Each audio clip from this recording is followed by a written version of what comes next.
Recently, the Supreme Court declined to step into multiple rifle and magazine ban challenges, but now something has changed.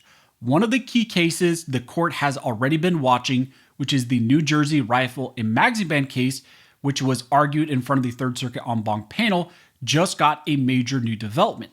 A new court ruling recently struck down a magazine ban in Washington, D.C., and now the plaintiffs in this Cheeseman case dealing with New Jersey filed a supplemental brief telling the Third Circuit that they should rule the same way. So this case just became significantly more important because it may now help to actually create the exact kind of circuit split that the Supreme Court has been waiting for and saying they need for a while. So let's break down what is now happening in this critical case. Now, before we jump into this video, if you want to support the channel, one of the best ways to do that is simply to subscribe. You could also click the like button that just tells the algorithm that you appreciate this content and so it shares it with more people. Now, as I mentioned in the intro, we're going to be talking about a critical rifle and magazine ban case that is currently set up to create a significant circuit split if it goes our way. Now, very quickly, just for those who are unaware and so we can set the stage about what's going on, this case we're talking about challenges New Jersey's ban on so-called assault weapons, and then also their magazine restrictions, so banning any magazines that hold more than 10 rounds. The Third Circuit recently took the unusual step of going en banc in this case before the three-judge panel even could actually rule in this case. The Trump DOJ also in this challenge stepped up in supporting the plaintiffs and arguing that the state's rifle ban and magazine ban needs to be struck down. And oral arguments have already taken place in this case, and there is a clear divide on the court about how they want to handle this issue. So this case was already very important, but now it just became even bigger because of the recent magazine ban ruling that came out of Washington, D.C. As you may be aware, on March 5th, the D.C. Court of Appeals issued a major ruling in a case called Benson versus the United States. That court struck down Washington, D.C.'s ban on magazines that hold more than 10 rounds. And the reasoning in that ruling is exactly what matters here for this case in New Jersey.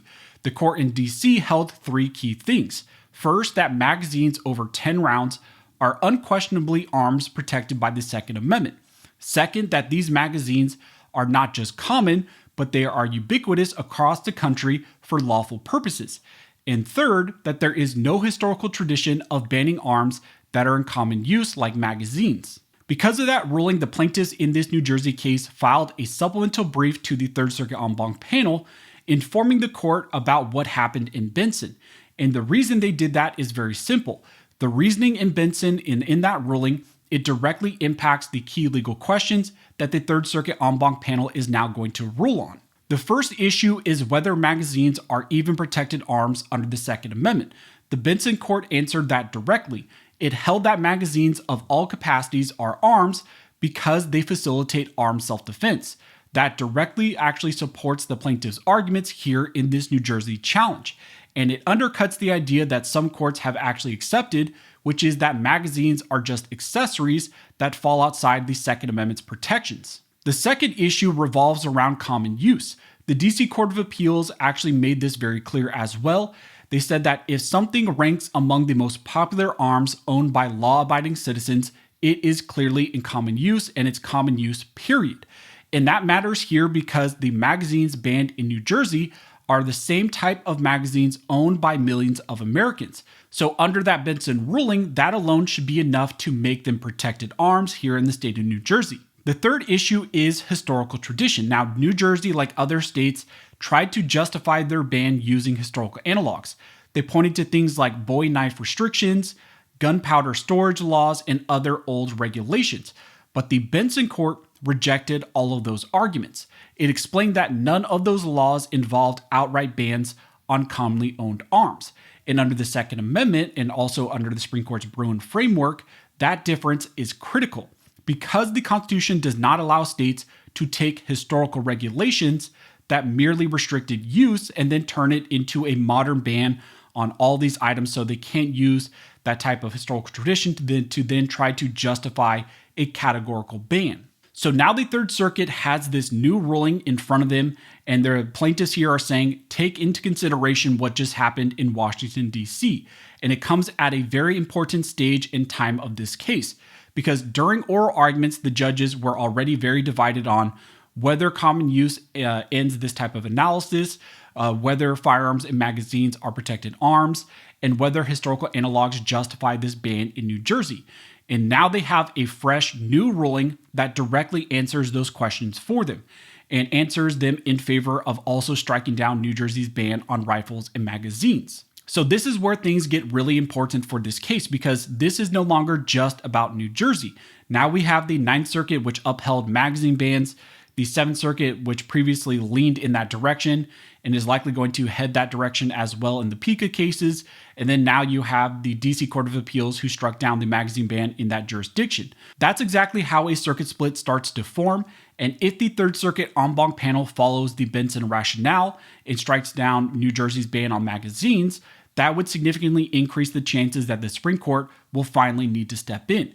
Because in that case, you would have the Third Circuit en banc panel creating a distinction and actually a critical circuit split on these issues, and there would be no place to resolve this, but instead you would just simply have to go to the Supreme Court. And if the Supreme Court even denied review in the New Jersey case after that type of ruling, well, then that would sit on the books and the New Jersey ban would be struck down. So it would essentially force the Supreme Court's hand to have to review this issue. So based on the oral arguments, the court already seemed closely divided on some of these issues, but now with the Benson ruling and the supplemental brief in play, there is even more pressure on the Third Circuit en banc panel to confront these issues directly. I still think there is a strong chance that the court here will issue a narrow ruling focused on AR-15s and magazines, but even a narrow ruling striking down those bans would be massive and would also create that critical circuit split, kind of the first clear circuit split on these issues, again forcing the Supreme Court's hand. So this New Jersey case just became a lot more important because of the supplemental brief and what happened in Benson. The Third Circuit has already heard oral arguments, like I mentioned, so now we're just waiting for a ruling. The federal government, the Trump DOJ, stepped up in support of the plaintiffs to strike down this ban, and now a new appellate court decision out of DC struck down their magazine ban, and it's being formally presented to the Third Circuit as another reason for why they need to strike down New Jersey's bans. All of that increases the pressure on the Third Circuit, and it increases the chances that this issue will likely also eventually head back to the Supreme Court.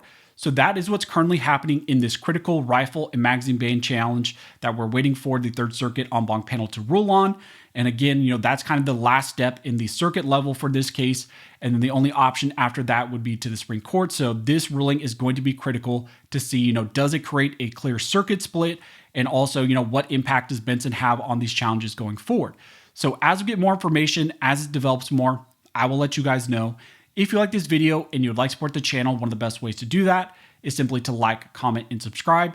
All of those things help to fuel the algorithm and just tells the algorithm that you appreciate this type of content, and so it shares it with more people. But as always, thank you so much for all of your support. And never forget, this nation was built by armed scholars, and this nation will be maintained by armed scholars.